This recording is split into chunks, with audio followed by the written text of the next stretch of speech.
Ajit Pawar plane crash मामले की जांच को लेकर अब सवाल खड़े होने लगे हैं।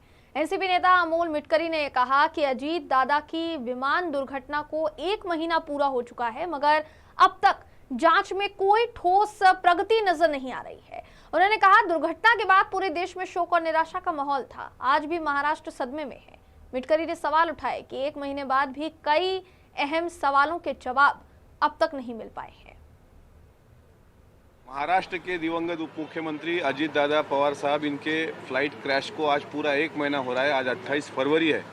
इसी दिन पिछले महीने में एक दुर्घटना हुई थी जिससे पूरा देश सुन्न था। देश में काफ़ी निराशा का चित्र वहाँ पे दिखा और आज तक 1 महीने तक महाराष्ट्र का कोई भी घर ऐसा नहीं है कि जहाँ अजीत दादा की यादें आज भी ताज़ी नहीं होगी।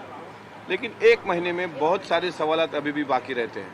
साहिल मदन कहाँ है, यश कहाँ है, सुमित कपूर कहाँ है।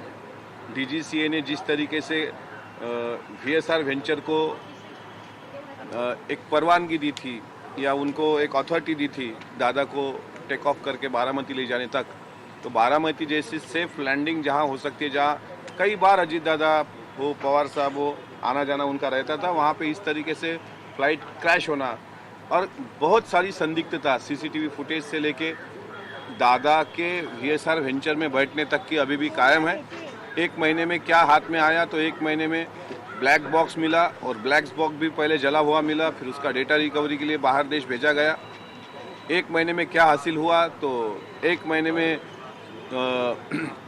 उच्च स्तरीय जांच की गतिविधियां और उच्च स्तरीय जांच की जिस तरीके से शब्द दिया गया वो भी अभी तक पूरा नहीं हुआ। 1 महीने में क्या हासिल हुआ, तो इस 1 महीने में अजीत दादा जैसे बड़े नेता के विमान दुर्घटना पर डीजीसीए पर सवाल उठाने के लिए जब 4 विधायक महाराष्ट्र के मरीन ड्राइव पुलिस स्टेशन पहुंचे तो उनको एफआईआर भी नहीं उनका दर्ज हुआ।